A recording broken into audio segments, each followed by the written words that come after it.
It's not often that when history is being reenacted, that it's also being made, but that was the treat that was in store for about 30,000 airshow fans in Hamilton, Ontario on the Father's Day weekend.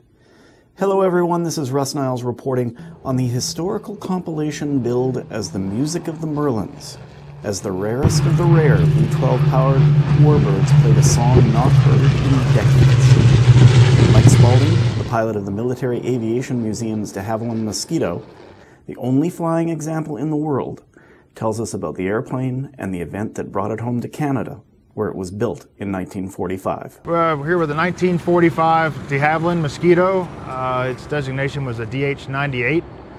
This was a Mark VI model, fighter bomber.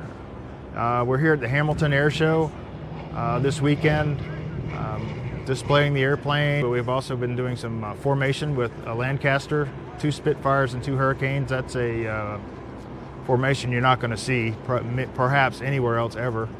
But we're just happy to be here at the Hamilton Air Show and demonstrating the airplane with its other British lineage. Biggest thing of this airplane, when it's in the air, it's like any other airplane. It kind of flies like a bomber when it's slow, below 200 miles an hour, and above that it's more like a fighter, since it's called a fighter bomber, and that's kind of where it gets it.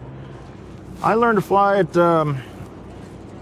basically through the email with Dave Phillips and Keith Skilling from over there, with George Stewart, who is a pilot here at the museum here in Hamilton. And George was an instructor for the Chinese in the Mosquitoes and had 1,000 hours in them. So a very good source for what the airplane to do and its bad habits. And between that, communicating with them, reading the manual, and sitting in the airplane, just going over everything and how everything works, taxiing it a little bit till there was nothing left to do but go fly.